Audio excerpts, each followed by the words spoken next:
Sheila, do you see him? If you see him, let him in. I just got a thing saying the content of this meeting is being sent to a third party. So I'm like, okay, sure, Okay. whatever. Yep. Okay. That's We not are- sure for everything going on. Why not? Yeah. All We'll right. share. Okay, here we go.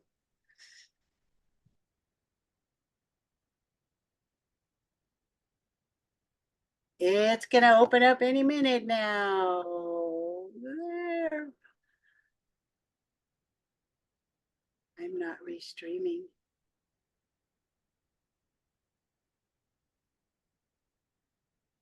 I know everybody's waiting. View live stream. I think we're good. Are we live streaming? I think we got this. I'm going to open up, let everybody in to Zoom.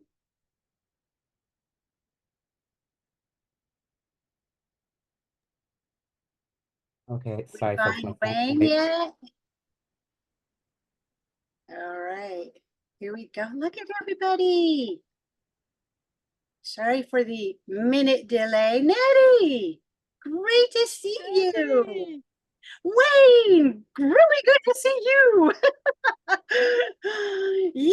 Yay. All right. We're going to give it a second. Let everybody jump in here. So good to see everybody. Yep, Skip. We've got Skip. Skip always has the cool stuff. Yes. I love it. Skip. Hey, Wayne. How are This you? is for you. This Funny. is for you.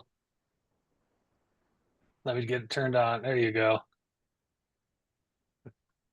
Can you see that? Oh, oh yeah. We're That's good. an inside joke. All I right. need to use that as Okay. a background. I had to do that to you. Pretty soon you're going to have to share that inside joke, right? Never. No, okay. Maybe we don't want to know. All right. Well, so good to see everybody here today. We have the chat opening up to say hello. It's all about networking. So I encourage you to put your contact information in there and take this opportunity to say hello and share a little bit about what you're doing in the industry, because we want to network. We want to make contacts. And that's what it's all about. I do have a couple of announcements really quick. First of all, Sheila's going to be helping me run behind the scenes, but we have Patrick, who is also going to be monitoring some of the Q&A. We want to hold off on the Q&A until the end because there's so much good stuff that Wayne is going to be sharing with us today. So we'll make sure that we get all that good information in first. And then also, if we don't get to any questions that you may have, you can put them into our chat. But if we don't get to the question, we'll try to address them in an email or something afterwards. All righty. So I know a lot of people are here excited to hear about what's happening with DJI. So yes, we have Chief Wayne Baker here with us. He is retired North Texas Fire Chief and Emergency Management Coordinator, who is in his current role with a Director of Stakeholder Engagement at DJI, who remains dedicated to promoting the benefits and diverse applications in drone technology. Super excited to have Wayne here with us today. He's going to be sharing with us about what's new on the market. So many cool drones out. I love it, but it's more than drones, right? We're also going to be sharing about the DJI geofencing changes and some legislative issues. So with that, I am going to right away go ahead and make you spotlight for everyone. I did make you co-host, but I'm going to make you spotlight for everyone. Wayne, thank you so much for taking your time and joining me here today. All right. So let's just kick this off. First of all, tell us a little bit more about you. How did you get into the industry? And tell us a little more about you. Oh goodness. The details of my life are inconsequential, really. You know, I started out I love to talk about how I'm sorry, it looks like it switched me to admin, so I'll be adding some people as they jump in here. We- Um, Okay, I we love can to talk handle about that as well. I would okay, good. Um, I was born in South Texas, but because my father was a career Navy, I bounced between LA, San Diego area and South Texas. So you know, I joke about the first vehicle I drove was a tractor on the ranch. First car I drove was on the 405 freeway in LA. So you know, I had a really great life being able to uh, you know, experience a lot of different cultures, see a lot of great places. And then college time came around and I moved back to North Texas area. And you know how it goes. You're in college, you're not quite sure what you want to do. So I wasted 4 years and a lot of money, dropped out, went to fire academy and paramedic school, and did 26 years as a firefighter paramedic. Uh, last 10 years to the day, I was 10 years to the day fire chief and got my dream of retiring. And we had started using drones in about 2014 at my department and had worked with, you know, Romeo and others at DJI over the years. And joke was on them. They hired me in 2019 and I've been on a wild ride with DJI, but I've you know, it's been really great. I've had so many great colleagues to work with here at DJI. You know, it's just such a great place to work with so many people that are, you know, they come to work happy. And how many times, you know, in some of your careers have you had to where everybody comes to work happy that day? So that's been great to see. That makes for a fabulous environment. You're right, where you just feel good about going to work and being there. Awesome, Yeah. awesome. So let's dive in with some of the new products that DJI has come up Oh, with recently. I am thrilled. There's so many new ones out there that it's like, oh, I like this one. No, I think I like this one. Can you tell us a little bit more about some of the new products and maybe some of their use cases? absolutely. You know, 2024 was a big year. We had so many products come out, and then I'm hoping we have a repeat this year. But you know, everything from our power station to the power station add-on that helps you in the field be able to recharge your equipment, not even just your drones, but rapid charge your drones if need be. To what I'd really like to talk about, everybody's asking about right now, is our new flip. Um, so, real quick about the flip. Why is it called the flip?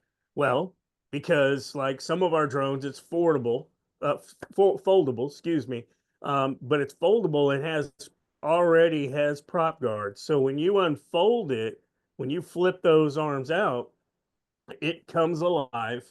And now you, with a mode button on the side, can decide what different mode you want it to capture images of, where it be that rocket mode or where it does that loop out. You know, I know we have names for some of these, but you know, and it's below 256 grams. So, you know, it's a small platform drone that is palm sized and palm hand launchable and catchable. It does not work with the goggles or the motion controller, but it does work with a variety of controllers, or you can simply use your cellular device to control it and fly it. And what some of the things that are neat about it, you know, it's made for that entry level, somebody that's already maybe a photographer and they're looking for an entry level drone that gives them some of that quality that they need. So it's got a better camera, you know, that can even shoot, if you're shooting video, 4K at up to 100 frames per second. So or excuse me, I'm I'm getting over a flu, so my mind, Oh, Vic will give me a hard time here in a minute. I probably got something virtually thrown at me, but um, you know, so we've got this, and it can go at higher altitudes than the Neo. A lot of people try and compare our different drones against each other, but this is not a Neo. That is truly a entry level drone. This is more for that photographer that wants to get a little bit higher, get a better view, and get that imagery. So one of the really neat things that I like about it is, so with our Mike Mini that we came out with last year, yes, we do more than just drones. So our Mike Mini that came out, this integrates with the Mike Mini through the Fly app. So if you're flying and you're capturing video, but you want to narrate that, you want to put audio to that. Well, if you have the Mike Mini through the Fly app, it syncs the video audio together and puts them into the video, so that now you have that really great option that we've never really had before, to get the audio and the video at the same time. So that's a neat feature that I like. Does have other, I'm not going to get detailed into the specs, but does have that full sensor that you don't have like on the Neo. Again, to have those integrated prop guards, it be foldable, compact, to be able to carry around is really great. So that's, there's more about the Neo. I mean, excuse me, the Flip, but that's one of our great new products.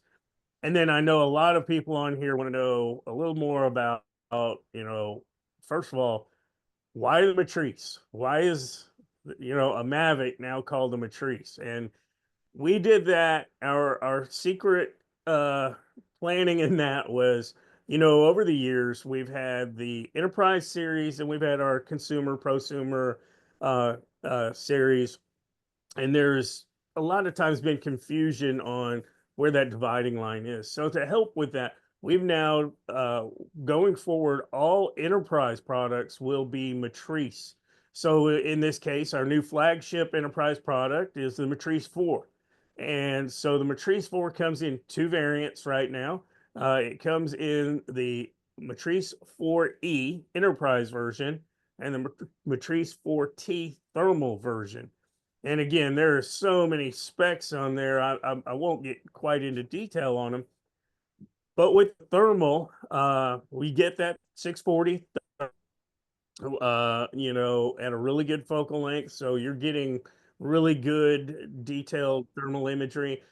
But another thing that goes with both of these that I'll kind of come back to here and there is the intelligence of the drone, the internal intelligence.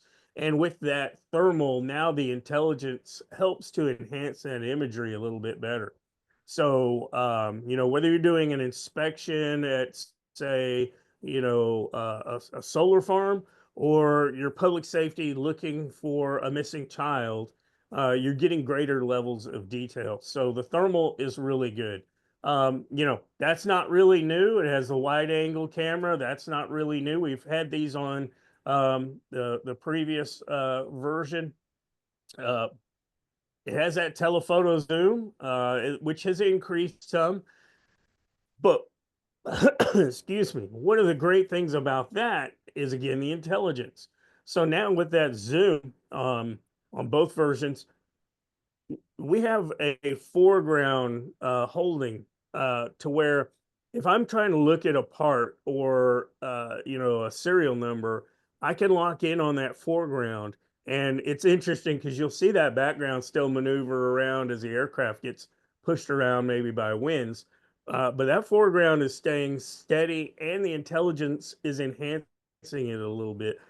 So now what you're able to do is, if you need that part number, if you want to look at that part for damage, you're getting at distance much better image than you would have had before. So that's great to see there. On the enterprise variant, we're seeing the mechanical shutter. So that's really great. I know years ago we kind of worried because the Phantom 4 was there for a little bit, the last one to have a mechanical shutter, and we're weren't hearing rumors or leaks about mechanical shutter coming forward, and of course we do in our E variants. And then now another great thing is the laser rangefinder being added in there, which is something you would have to go to a Matrice 30 or Matrice 350 and an H series camera to get. Much higher cost. Doesn't fit a lot of small owners' needs to go to a much higher cost drone for that piece of kit. Now you have this laser rangefinder that some of the things it does now is, if let's say surveying mapping or public safety, if I want to get GPS coordinates to a location, I don't have to fly the drone over it. I can use the laser rangefinder and get those coordinates. I can get distance through with it.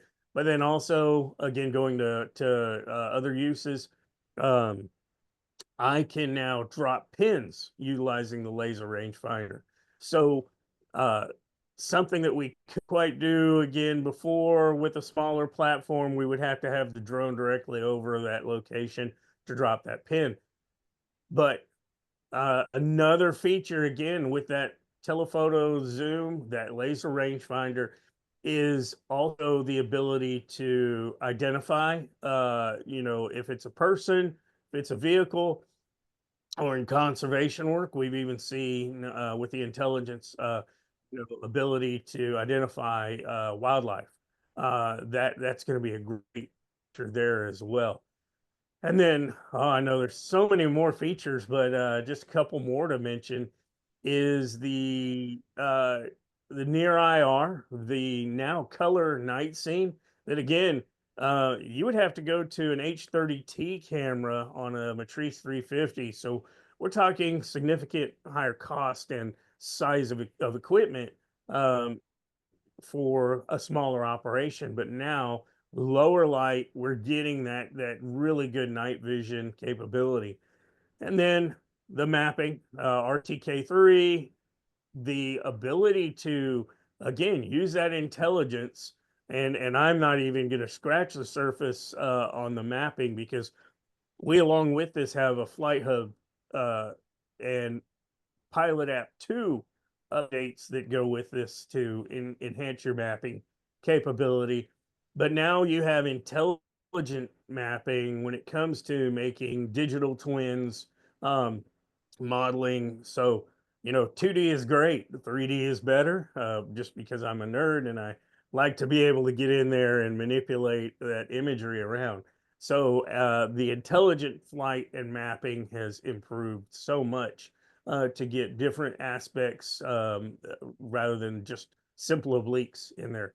So again, all of this still includes our safety features, the remote ID built in, our all-around collision avoidance, our ADS-B receiving for our fly safe alerting, you know, a lot of still those safety features that you have in there. And then I'll bring one last question up that I know I'll get, and that is IP rating. Unfortunately, I was really hoping for us to be able to have an IP rating on this platform. As I understand, the smaller platforms, it's harder to get that protection and still provide, um, different features within the drone. So we're still hoping for it soon, but right now we're again really excited to see the Matrice 4 come out again at that same low cost and just packed full of features and ease of use that our customers hopefully love to see. So Wonderful. And I'd love to see anybody put into the chat if you're using the Matrice 4 or hope to utilize it in your company. I know a few people are already looking into that flip. I know for a fact Skip is really looking into this. So yeah, so that's pretty exciting to see that out there. And there's been a lot of chat about the flip and some of the others. So oh look, there he is. See, he's got a flip. I So can't wait to hear what you think of it. Yep. yeah, we want to hear the review on it. Love to have one myself because it just sounds so exciting. So you mentioned in there, the Matrice has the safety features and such like that. That's an excellent segue for us to maybe talk a little bit more about the new update that's come through about the fly safe and the geofencing, the changes that have been made by DJI. Can you elaborate a little bit more about that? Yeah, absolutely. I know this is right now a topic a lot of people are talking about. Poor Vic and some of his groups, and the discussions he's moderated. Um, you know, there's a lot to this, and let me just first start with, we were the first company, and really the only for a long time, that had this in our system. And, we put it in originally because we were anticipating, the FAA, who, despite what the perception is, we do not tell anybody where they can and can't fly. We don't regulate airspace. That's the Federal Aviation Administration here in the United States.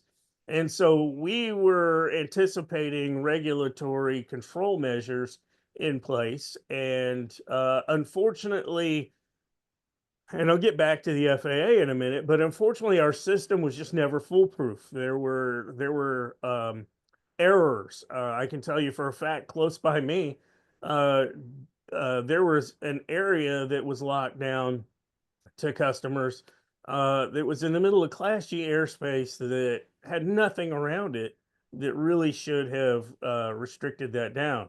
And then at other times, you can see there have been, drones that have flown into areas that, normally you would expect DJI drones not to be able to go into.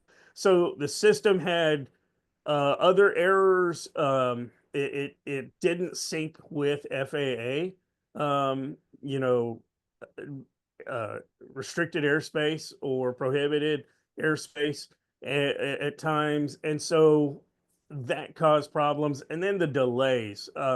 We've always had a system to allow our customers to be able to fly. And for just general use, we had the fly safe unlock. But, that takes time. Sometimes when paperwork that's being sent in, it became an unnecessary burden just on the information being shared or the time delay. And we would see, customers that this is their business, and some of them lost some really good paying jobs because, take for instance, if you're working in a any kind of movie industry or a television production, directors aren't sitting around waiting for you to get an unlock. They don't have that time. Their schedule's tight. And so, if you can't go right when they need you to, then they move on. And so that was unfortunate to see. But then at the worst, it was public safety that even with a qualified entities program that they would get an unlock, um, there would be, those delays or a problem in the system that even though they had the unlock, we dealt with countless public safety missions that were, needed to be done in a timely manner to find that missing child. And so it was, the potential is there that it would not have a favorable outcome for public safety or compromise officer safety at times as well. So, with a lot of that, and then of course the FAA regulations that have come out, the remote ID, so that's one component. And then also, again, it was never really, it was never designed to be an enforcement tool. Again, we don't enforce.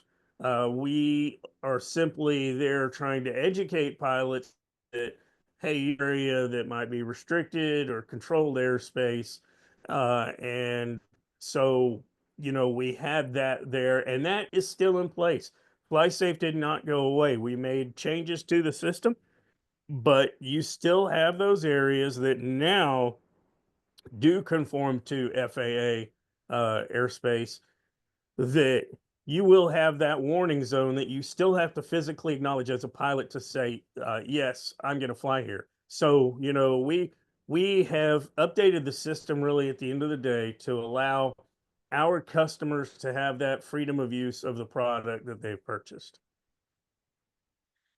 And then I would also, if ahead. I apologize, if I would also direct people to our viewpoints blogs on the update so they can get even more detailed information that I might not have shared here. I'm going to post a link to the article that Viewpoints put out, and Thank you. I thought it was a fantastic article, and I posted immediately that it's bittersweet, because of the uh, problems that so many people did encounter trying to get that authorization, and yet it's a system that's in place that does prevent some of the pilots that aren't so cautious on safety. But at the end of the day, it's great that it puts it back on the pilot, and it gives us that opportunity. And that article focuses on some key things that I thought was great on not an educate, or it is an educational tool. This is, think of the area. One thing that we constantly say through the FAA Drone Pros is, when you're getting that authorization, you need to go to the FAA first and get that authorization. And so I think that's excellent. And so the article's really good. I put that in our chat in there, and so you'll be able to check that out. There's been a lot of really good information in there. I'm going to let Patrick handle any questions or anything that he may want to address or have you address. But as we move forward, let's talk a little bit about the legislative side, right? What measures has DJI taken to address some of the concerns of privacy and security of the drone technology? Yeah, thank you again. This is another big issue that has caused a lot of concern. First of all, let me say that, we have for years taken data security seriously, especially as we've been, the first to market with consumer and enterprise drones in a lot of places. Um, you know, we took that very seriously from the beginning, and so we're constantly doing audits and have been scrutinized. No other company has been scrutinized, not scrutinized like DJI. No other company has been scrutinized. We have, and we welcome it because this shows again not only the reliability of our products but our commitment to your personal privacy. And so we have had audits. Most recently, FTI Consulting did a data security audit on our software and hardware and showed that there were no data security issues. If there were issues in the process that they brought up, we immediately address that. And we do that anytime somebody shows an issue with our equipment. We even had one audit done by the Department of Defense that was pretty quickly withdrawn because it wasn't maybe fitting a particular political narrative. But that audit from the Department of Defense themselves said that there were no data security issues. Now, that doesn't mean you should not take actions to protect yourself with any product. You should be doing your due diligence to mitigate data security risks. As a fire chief, that was actually one of our main concerns as a city. We handled personal patient privacy information through our medical charts to our police department that had to be compliant with the criminal justice system network that we also had to be cognizant of because we were at times on the same system, even though compartmentalized as it was. So there is always those mitigation things that we look to.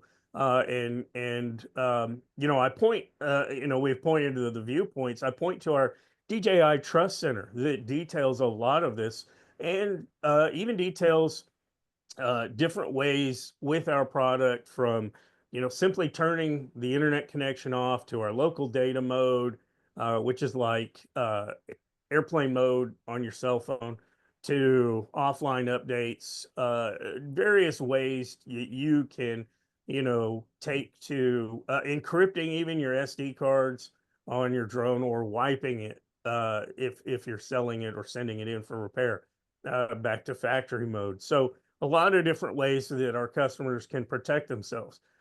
Unfortunately, despite everything I just said, we are constantly facing attacks um, based on the fact of country of origin, the fact that our products come from China. And I understand a lot of the concern that is out there. You know, obviously, as an American, I I want to make sure that our country is uh, protected and not vulnerable to foreign adversaries.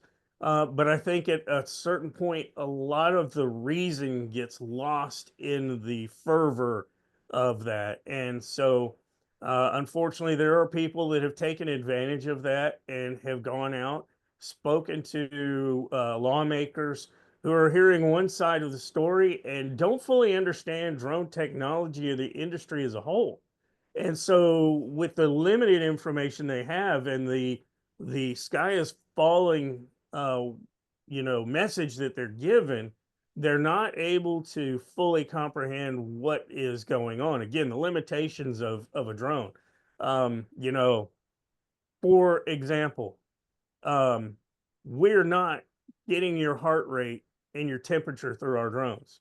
And even if we were, why would we need to send that back to China or any country? Because what purpose does that serve? So this is the false narrative that is being spread out there amongst many.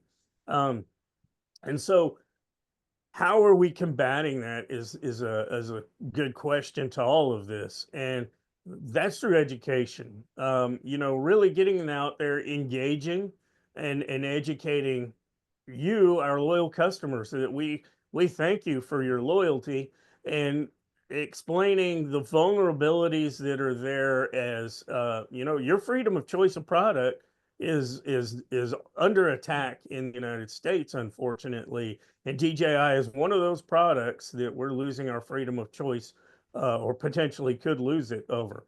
And so engaging and educating, this is where I'm gonna, and Vic knows it's coming, uh, throw him under the bus with his drone service providers, his DAA.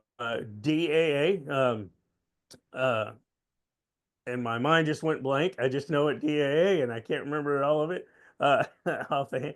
Drone Advocacy Alliance, excuse me, coming off that flu this weekend. The DAA is a great education tool, one side for you, the end user, to learn about what legislative actions are out there pending, and then also an educational tool for the lawmakers to be able to say, hey, look, it's not DJI that's suffering in this. It's people who have built a business, their livelihood relies on this equipment, public safety. You know, you're going to be absolutely compromising public safety. I'll mention Kyle Nordfors from Weber County, Utah, rescue, who he says it well, and he says, I can put names to people that wouldn't be here today were it not for their drones, and specifically DJI drones. So you know, that again, education, engagement, and then you know, right now the most recent is Department of Commerce is looking at proposed rulemaking and has asked for input. And this is a great time for your voice to truly be heard. I've seen some people frustrated recently that, you know, they tried to voice their concerns to their state government and went unheeded, and that's unfortunate. But I can tell you, lawmakers do want to hear from you, and this is a great opportunity for you to say, "This is how I use drones. This is how it's helped me scale up my business, create a small business." Nothing right now that I've really truly seen can help someone at a lower cost create their own business and be you know, relatively successful.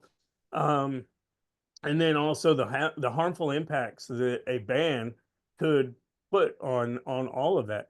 And again, the public safety aspects. So really getting out there, engaging through this is extremely important. So, you know, there's a lot to this. We're never out of the woods. Unfortunately, sometimes we have we win maybe a skirmish. I wouldn't even call them a battle because we're not that able to really fight. Um, we might win one and people think, okay, we're out of the woods. No, we're still deep in the woods. We're still trying to find the light at the end of the tunnel with that. And so, you know, keep engaging, keep up. You know, we're doing our part. I know people don't always see what we're doing on our end, but we are constantly engaging with lawmakers. We're constantly engaging with the industry to try and work through this. And hopefully soon, you know, reason will prevail, but time will only tell. Well, through time, we have seen some of the measures, excuse me, that you have taken. And so those have been positive and very beneficial. So hopefully moving forward, we will see the same types of results. In our chat, we have a few more links and comments in there. And then we do have some questions. Before we circle over to those, I would like to also ask about what about other countries? What are you finding as far as like DJI bans or similar concerns as far as like comparing it to the US market? Nothing like the US market. You know, it's very unfortunate that here in my home, we're having these issues, but you know, we have a lot of great partnerships with a lot of countries around the world, not just in Europe. I know people might automatically think Europe, but you know, Latin America, South America, Africa. You know, Africa and Latin America conservation is one of the biggest ways we've been partnering with countries to protect those endangered or near extinct wildlife. Specifically, working with you know, Sea Shepherd in Mexico. They have shifted more to being able to utilize our technology to identify and report to authorities. And so in Mexico, they're working to really help with efforts to locate endangered porpoises, wildlife in Africa and things there, malaria mitigation with our Agris drones. So, you know, there is so much out there that we're able to do for good, but it's disheartening when I look to home and we're not having these issues in Europe or really other NATO countries. We're really only having these issues here in the U.S. And again, that's unfortunate. Very unfortunate. Yeah, and we hope to see more growth and positive moving forward. If anybody has any questions, go ahead and put those into the chat. We will try to get to those. I want to be very respectful of your time, Wayne. And so we appreciate you. I think someone just unmuted, taking your time with us here today. So I'm trying to scan through all of the comments and questions. It looks like there's a lot of comments going on about that Matrice, the 4. And so a little bit about the pricing and such like that. We put in links on that.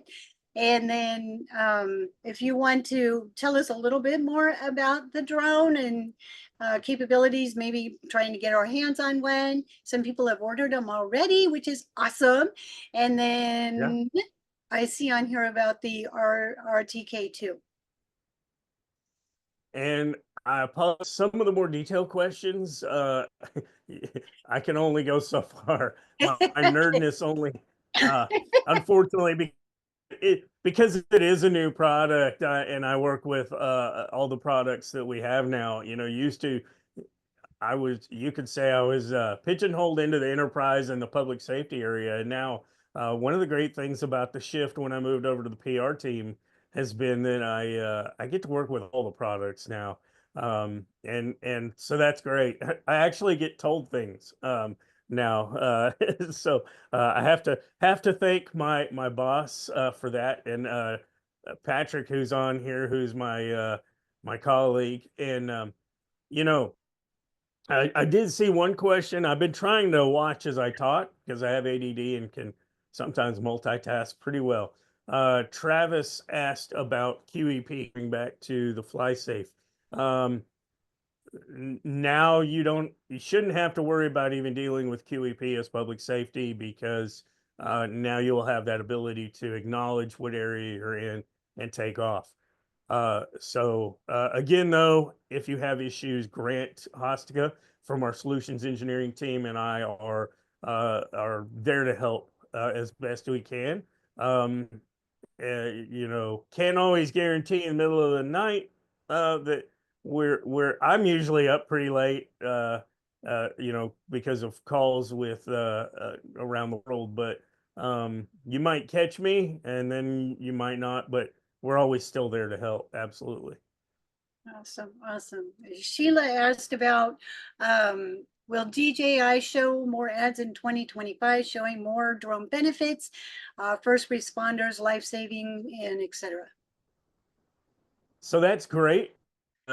Opportunity for me to self-serving plug here. I started last year. One of the things we started was my On the Road series, On the Road with Chief. So you get to hear more of me drone on, pun intended. But what you really get to see is a great opportunity for me to get out there and meet with customers that are using our products. And, you know, last year we had some really interesting stories. You know, one of the big highlights was I met a farmer in North Carolina named Russell Hedrick, that former firefighter, first generation farmer, left firefighting to be a farmer. He now utilizes our Agris drones and is seeing incredible crop yield improvement. But what was also interesting is just weeks after I met with him and talked to him, he ended up using in North Carolina, up in the Asheville area, those same drones to carry and deliver food, water, medicines to people trapped in the flooding from the hurricane. So that's hopefully a follow-up story I'll get to do with him. But then, you know, I was able to talk with people that are in oil and gas inspections and other, you know, uses of drones. We've got a really diverse group coming up in season 2. Looking forward to a lot of that. We're making few other little changes to bring other stories in as well. So, and then I will also say our marketing team is looking at getting some more case study videos out there. So if you have ideas, you have suggestions, or would like to find, you know, it's on our global DJI YouTube account. And you kind of have to scroll through because we have so many great videos of product uses in there, but scroll down through, or if you do, you know, Google, and I hate to be this because if some of y'all remember a pilot I had when I was a fire chief, Garrett Brill, who would say, just Google my name. But if you Google On the Road with Chief and then click videos, you should get a playlist come up for those videos. But I encourage you to take a look at those. It's going to be great to get out again. It's a lot of travel, but it's fun because of the people I get to meet and talk to.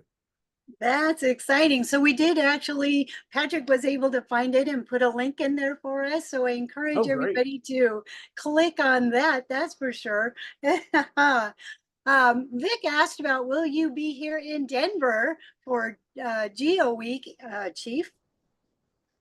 You know, I stepped outside this morning and there was this white stuff on the ground. Not a lot of it. It was just, a little bit of it. And just walking from my house to my self-made studio here, that was way too cold. So I don't know.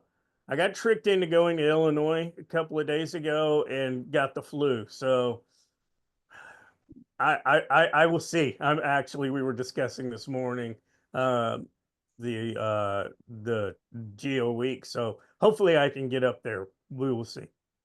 Awesome. Just keep the All white right. stuff away. Yeah, please. So it looks like we've pretty much addressed a lot of the questions that have come up into our chat. There's feel better. Thank you, Vic. He's hoping, I think he just wants you to come, so he hopes you feel better. Right? Thank you. Yeah, awesome. Well, I would like to wrap it up with maybe some of your final thoughts, maybe some of the positive outlooks that you have and your insights for the future. Absolutely. I think, um, there's a lot of great opportunities coming up for the industry. There's still a lot of growth. I've looked back over the 10 years that and I know there's others that have been involved longer than me, but I look back at the 10 years now that I've been involved in this industry, and and where we have gone. Not just at DJI, where other companies have gone and progressed, and I just it's great to see the innovation, but then I also, that's us talking on the technical, the now, the equipment, but investing in the people in the future. STEAM education is big with me, and so that was one of the people I got to talk to, Dr. Laquata Sumter, in season 1. Find that video because she's just amazing person to hang out with. Her infectious laugh, but it's that future. Those children she's getting to educate. And for those of you that do get to be a part of the STEM education, my hat's off to you because, you're really not just making the next pilot. People might look at it the wrong way. Those aren't just the next future pilot. They're the next engineer that develops the next drone physically, or the software that goes with it, or the third-party attachments that can go with it as well. And so, I think really right now the unsung heroes that aren't getting enough attention are those that are educating our future leaders. So, hopefully we're all going to be able to see the continued success of the industry, and I look forward to seeing what's next. 2025 is going to be amazing and beyond, right? Not for the Dallas Cowboys. I know Dallas Cowboys fans are going to be saying this is our year, but we all know that's not true. Not for a while till we get a different owner. So that's probably the harshest political comment that I'm going to Uh-oh. bring out there. I'm a All Dallas right. Cowboys fan. But All right. Well, we thank you very, very much. We thank you for your time. We know your time is valuable. I appreciate all the questions that came in the comments as well. Thank you for everybody attending yes. and wanting to find out more. And we look forward to what's going to be coming on the horizon and the new things for not only 2025, but moving forward beyond that. So, Chief, I thank you very much for joining us here today and taking your time to share with us. No, thank you, and thank everybody. I love the opportunity, and it's great seeing so many people on there that I wish I could be there in person to see y'all. Awesome. Well, maybe it's some event coming forward, but I know we're all going to check out your link and follow you on the road. Awesome. That'd be All great. right. Thank you very much. All right, everybody. We will see you next week. Skip Fredericks, by the way, is the spotlight speaker for next week. So, Oh, and maybe he'll have that flip drone going. I'm going to get my Yeah. hands on one. I know it. Yes, I need to pet one. That's it. All right. Bye, everybody. Thank you so much. We'll see you next week. Thank you again, both Patrick and Wayne. I know Patrick was working behind the scenes on a lot of stuff. So thank you very much. All right. Thanks, Yeah. Wayne. Appreciate it. Cheers, everyone. Have a great day. Thanks, Patrick.